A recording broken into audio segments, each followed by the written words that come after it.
tienes que buscar la información que no tengas. Y eso es importante. Por ejemplo, si piensas, regresamos al tema de causalidad, si piensas, di un licopólema a este paciente, y este paciente respondió bien, que piensas, muy bien, entonces en caso de licopólema, en este momento tienes que preguntar, imaginamos que el licopólema es un placebo, entonces no tiene ningún efecto farmacológico. Si yo lo imagino eso, los cambios que yo observo en este paciente, ¿pudieron estos cambios están causados para algo diferente? Entonces, la idea es que tienes que buscar información que no tienes. Tienes que hacer el esfuerzo de buscar. Hay otros factores que pudieran explicar. Pasa algo en la familia, en la vida personal. Tienes que buscar para esta información. Porque si no lo buscas, vas a pensar, sí, es un caso de licopólema. Y tal vez había otra cosa que pudiera explicarlo. Entonces tú estás aprendiendo algo falso porque no buscaste esta información. Y también sistemas de Decision Support System, un software, algo así, una tecnología te puede ayudar a recordarte, haz eso, o busca eso, o confirma eso. Entonces, por eso esta tecnología basada en nubes es interesante porque te puede dar sugerencias. No va a hacer la decisión para ti, pero puede hacer una alerta o darte sugerencias. ¿Sí?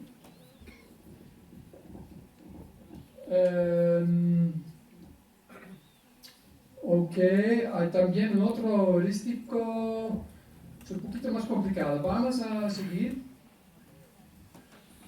Entonces, la conclusión de la primera, cuatro elementos de la cadena. Yo repito: 1, medicamento; 2, caso clínico; 3, información en el repertorio y materia médica; y 4 es cómo hacemos las decisiones. Entonces, ¿cómo podemos mejorar nuestras decisiones? Lo que tenemos que aceptar que es hacer decisiones en la clínica homeopática es muy complejo. Entonces, para hacer buenas decisiones necesitamos el sistema rápida, pero también lenta. Se dice en Inglaterra que the gut and the head, the gut, tus tripas, entonces tu intuición no es una cosa mala. La única cosa es que tienes que ser consciente que tu intuición puede ser incorrecta y entender cuándo hay un riesgo que mi intuición es incorrecta. Entonces tenemos que mezclar los dos sistemas de razonamiento lento. Necesitamos también, para controlar un poquito el sistema rápido que quiere saltar a una conclusión, tenemos que balancearlo. Pero también hay posibilidades del software de decisión. También estoy haciendo un poquito de consejo a este compás para que cómo se puede reducir la probabilidad de estos sesgos. ¿Okay? ¿Ya?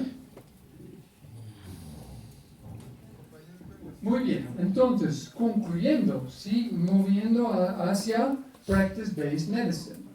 Hay una percepción que la práctica es para the practitioners, entonces, práctica homeópatas. Y investigación, investigadores. Hay una percepción que eso, pero eso es un fallacy. ¿Cómo se llama?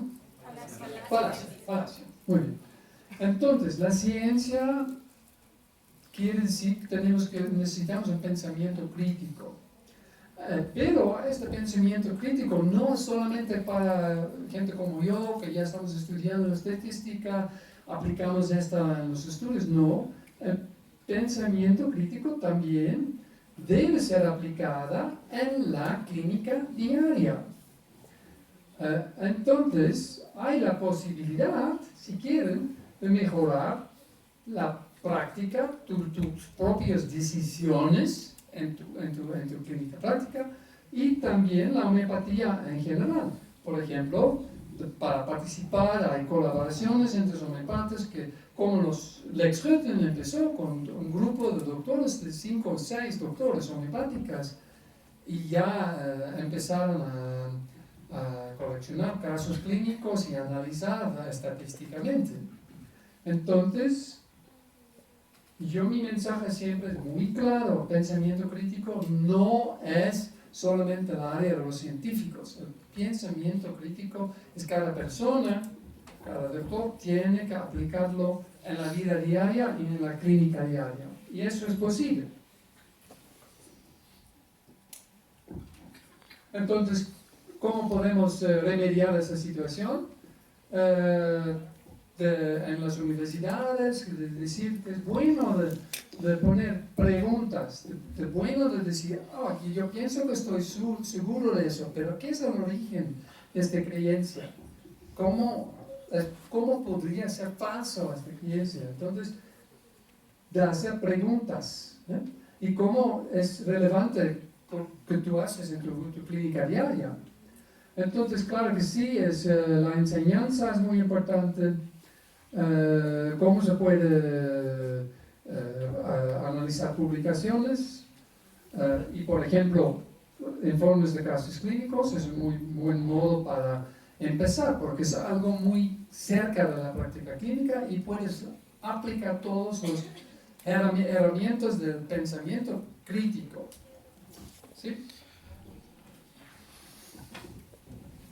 Entonces yo estoy fomentando en escuelas como aquí en la India, varios países en Europa, que tratan de integrar en el currículum más elementos de este pensamiento crítico. ¿Sí? ¿Seguimos?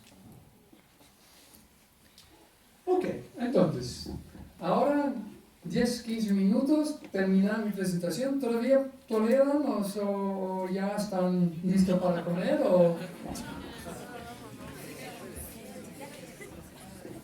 Muy bien, entonces, porque eso es un poquito vista de helicóptero, ¿qué está? ¿Es homeopatía the unique point in its history? ¿Dónde está la homeopatía ahora? ¿De dónde viene la homeopatía y de dónde va la homeopatía?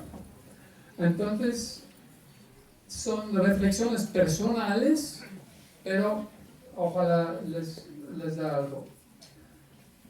Entonces, lo que yo he explicado, ahora, los pacientes quieren la homeopatía, no hay problema. En Europa hay muchos ataques a la homeopatía, pero los pacientes quieren homeopatía, sin duda.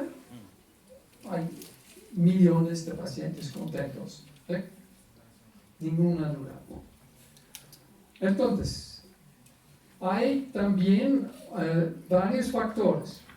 Hay innovaciones metodológicas. Yo ya hablé de ese libro de Lex Rutten, que metodológicamente ahora estamos mucho más avanzados que en la época de Kent.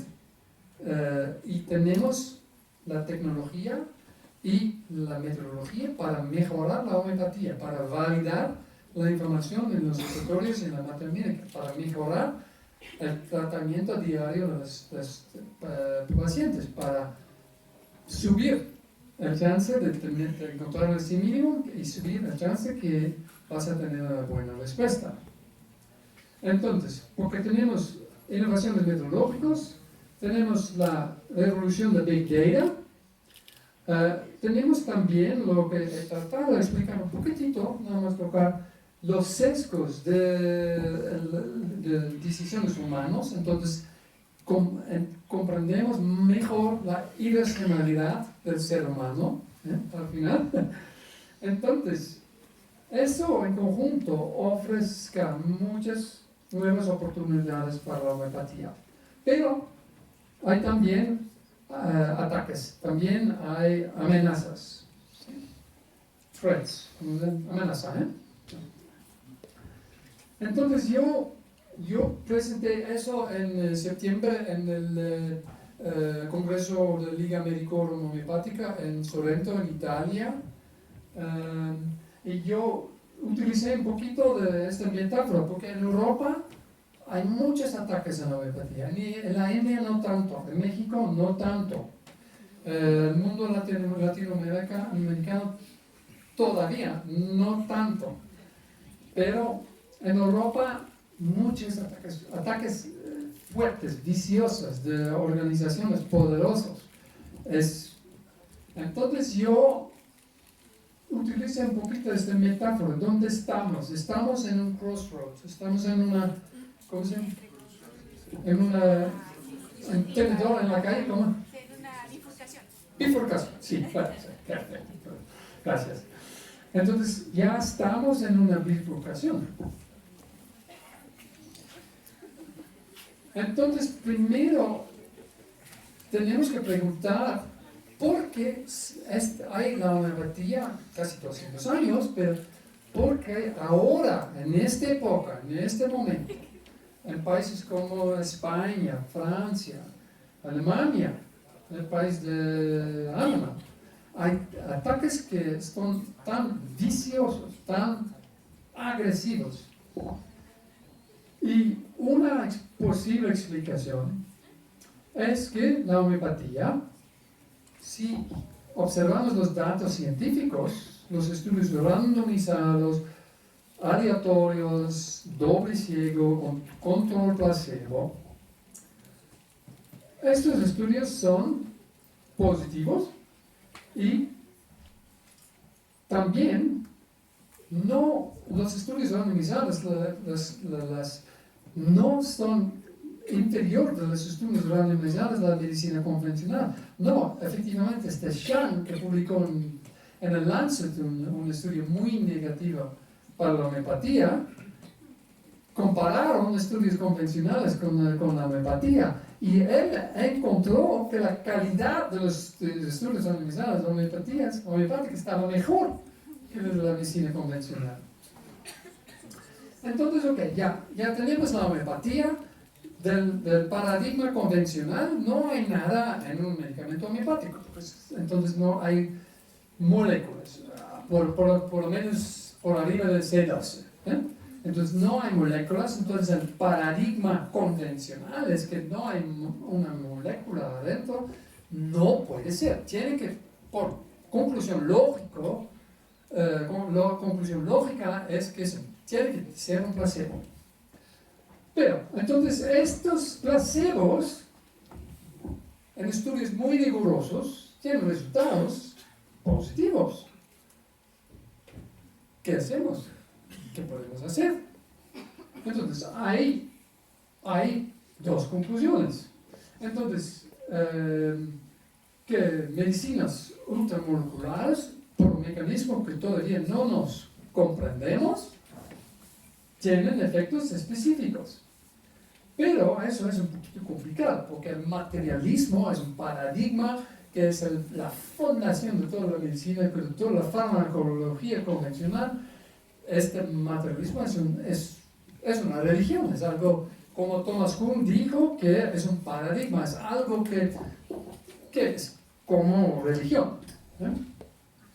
Entonces eso no es una conclusión muy agradable. Pero entonces, la otra posibilidad es que tal vez el método no está bien.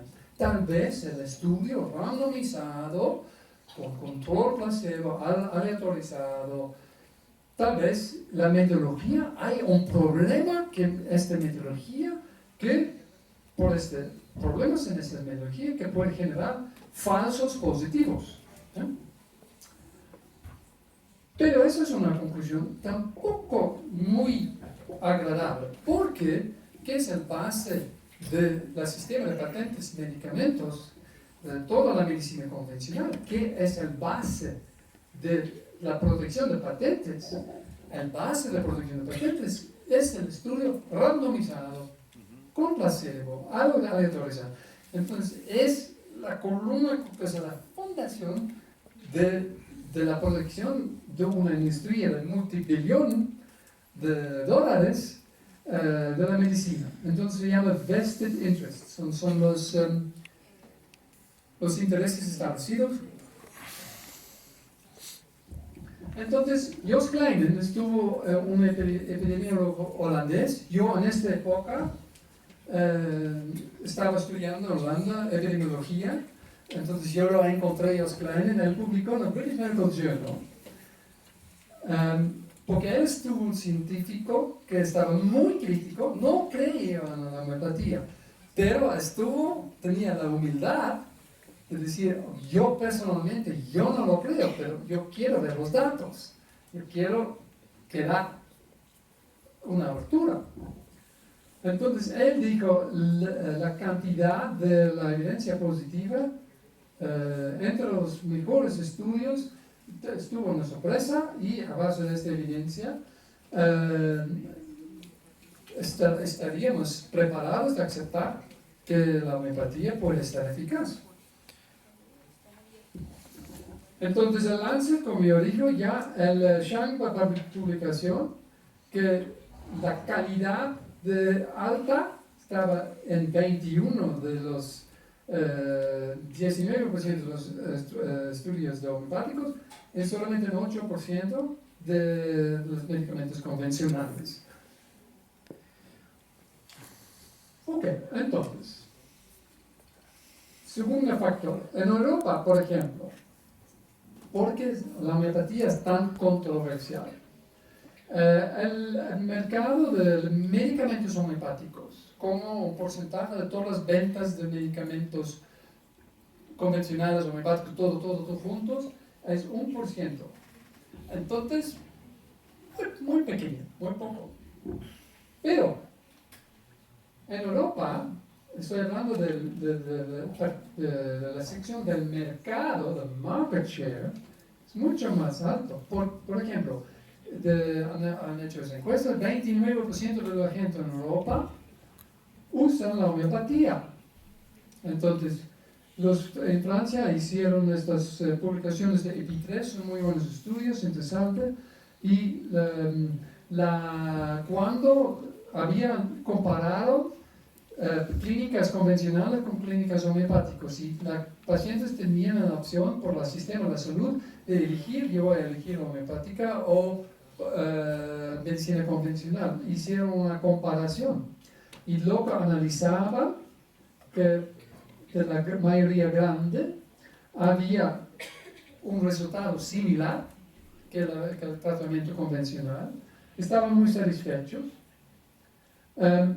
y lo que pasó se llama la sustitución. Entonces, si una persona va a una clínica, un doctor homeopático, va a reducir sus medicamentos convencionales. Entonces hay una sustitución. Y eso es 29% de toda la gente. Y eso no es 1%. Eso es, para el perspectivo de la medicina convencional, una amenaza real. Porque la gente que sabe para la homeopatía, muchas no regresan a la medicina convencional, porque siguen con la homeopatía, están satisfechos y no usan medicamentos convencionales. Y eso es mucho más complaciente.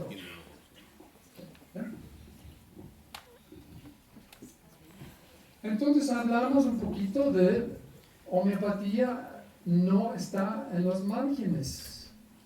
Eso es la pregunta. ¿Por qué atacas? ¿Por qué atacar la homeopatía? Si la homeopatía está, alguna gente en un pueblito practican y no se mueve nada. No, la homeopatía es mundial, en todo el mundo, a nivel de terapia medicamentosa.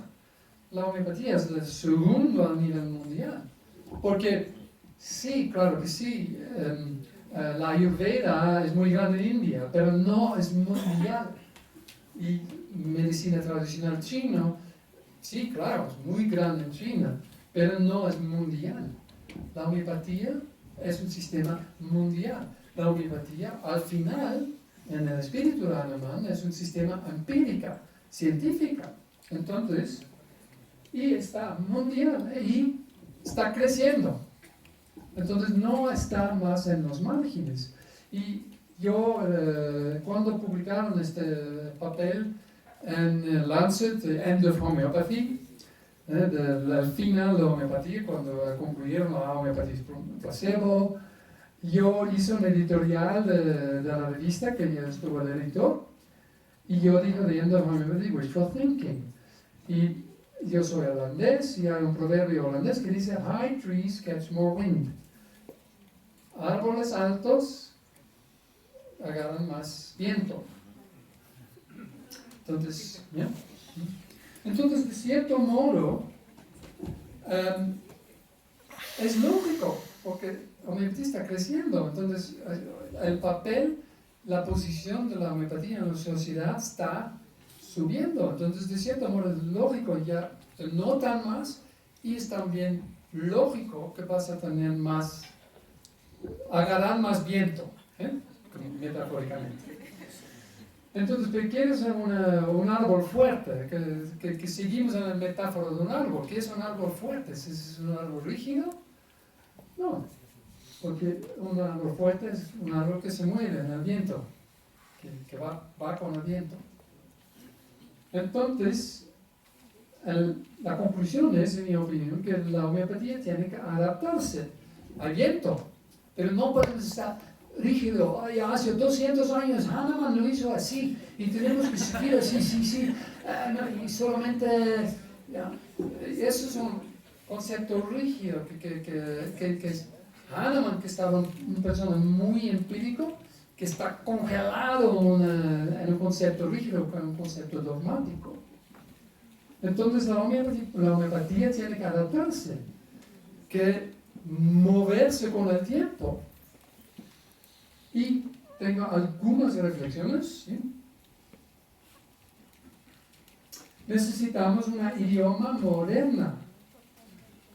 Y tan claro que sí necesitamos más evidencia, pero evidencia es solamente una parte del narrativo, no es todo.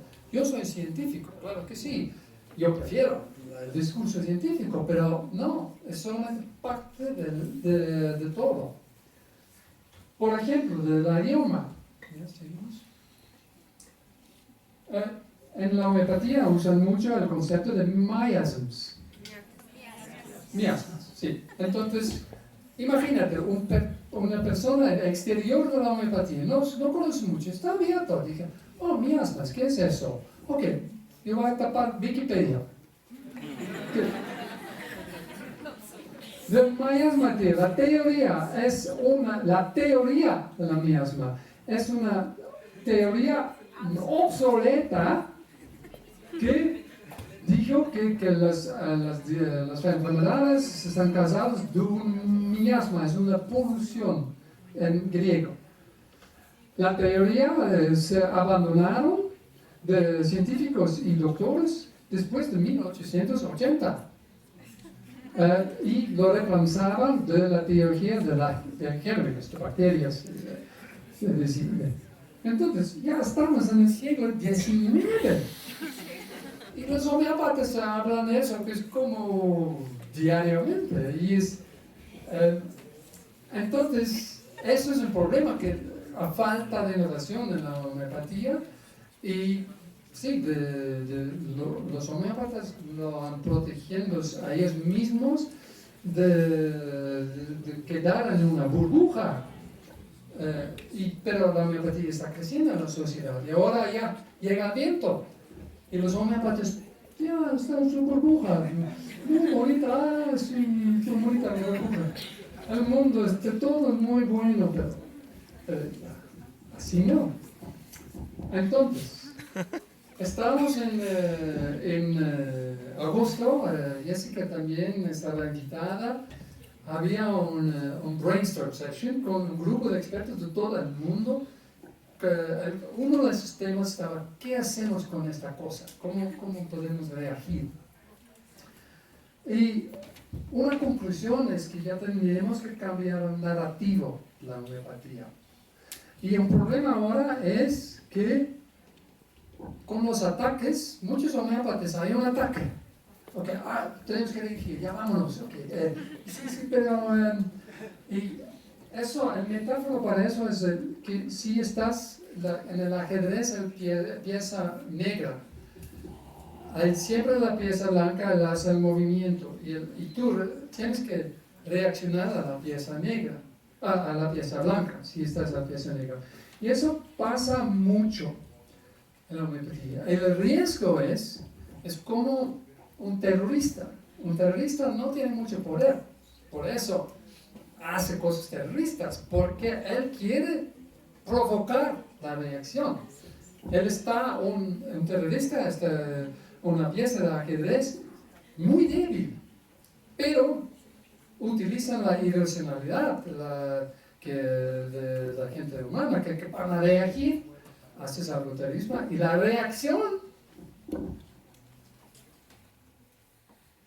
alimenta el narrativo, entonces los escépticos que están atacando a la homeopatía, nosotros estamos poniendo mucha energía en reagir, estamos alimentando el narrativo del escéptico, no estamos alimentando nuestra narrativa. De los escépticos. Escépticos. Sí, escéptico. Sí, gracias. Entonces tenemos que generar y enforzar nuestra propia narrativa. Entonces nosotros tenemos que cambiar la pieza negra de la pieza blanca de ajedrez. Y por eso tenemos que coordinar, colaborar. Y claro que sí, que la ciencia y la investigación es un puente entre las disciplinas. Es un puente. Entonces, para concluir, sí que la homeopatía quiere obtener su potencial. Lo que necesitamos es integración en la medicina moderna e integrar la homeopatía en la sociedad. No mantener una burbuja de la homeopatía. Por dentro de la homeopatía nos sentimos muy seguros, pero esta burbuja puede ser... Y ahora hay fuerzas que seguramente tienen la capacidad de, ¿cómo se llama? Pinchar Esta burbuja. ¿Sí? Entonces, tenemos que evitar, hay algunas luchas que tenemos que hacer. Entonces, hay circunstancias en que tenemos que reagir. No es siempre que te atacan, no es nada. Hay casos, pero tenemos que evitar de no poner demasiada energía en estas reacciones y el narrativo de los escépticos. También una amenaza es que going it alone. Por ejemplo, en Europa hay la acupuntura, hay diferentes sistemas de medicina complementaria y muchas veces los homeópatas no quieren colaborar porque dicen, no, como Hahnemann dice, yo quiero dar un medicamento y no quiero nada otro medicamento porque así podemos observar los efectos puros de los medicamentos, y los homeópatas tienen esta tendencia a decir, no, mejor solamente la homeopatía. Y eso es, en mi opinión, el riesgo, porque es así, se están aislándose. Lo que afortunadamente pasa, por ejemplo, en Alemania, en la mayoría de los países europeos, los homeópatas colaboran con todo el campo de la medicina integrada, y colaborando están mucho más fuertes. Y claro que sí, los homeópatas son expertos absolutos en perder energía en luchar entre ellos. Son friction losses. Entonces, qué es la buena dirección? Ya vamos a terminar con eso ya, por lo menos. Lo que tenemos que hacer es que las soluciones, que en lugar de decir, todo el mundo tiene que estar convertir a la homeopatía. La homeopatía es tan buena. El narrativo es de la homeopatía. No. Lo que tenemos que hacer es decir, hay un gran problema, por ejemplo, con la resistencia contra antibióticos. Es un gran problema en la sociedad. Y a propósito, la homeopatía puede ayudar a solucionar este problema. Entonces, en este momento, la atención se fija que, sí, todo el mundo está de acuerdo, sí, es un gran problema la resistencia contra antibióticos. Hay todos los datos y ya empiezas con un acuerdo. ¿Y cuál persona no quiere una solución para este problema? Si esta solución es seguro, que si esta solución... Todo el mundo quiere eso. Entonces, así puedes generar un narrativo que para la gente está tiene mucha más tendencia de escucharte. Y en París, en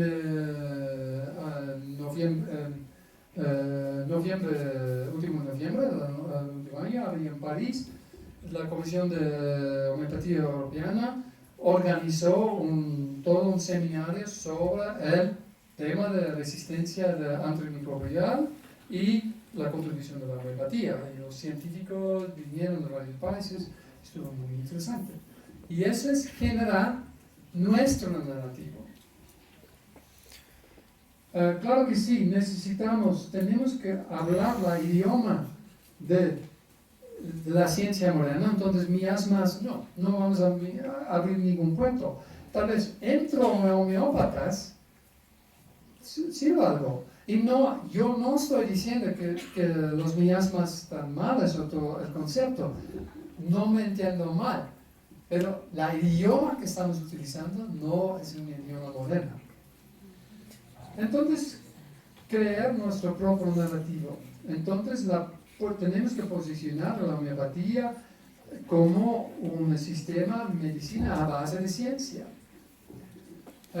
Y que ofrezca muchas soluciones de problemas que ahora tenemos en nuestra sociedad en este momento. Entonces, conclusión, ya podemos la distancia entre la práctica y la investigación. Tenemos que reducir esta distancia. Hay un puente, es claro. También los homeópatas tienen que estar parte de esta revolución. Los homeópatas tienen que participar en esta revolución. Y claro que sí, yo estoy convencido porque en Europa mucha gente de vez en cuando está muy pesimista y dicen, ya no, pero la homeopatía. Yo mantengo que tenemos nuestro propio futuro en nuestras propias manos, pero ya no estamos en los márgenes de la sociedad, ya estamos más en medio de la sociedad. Entonces tenemos que profesionalizar, tenemos que modernizar, tenemos que innovar. No podemos seguir haciendo las cosas como hemos hecho en los 150 años, ya no. Entonces tenemos que reclamar este lugar para no van a darnos, tenemos que reclamar este lugar.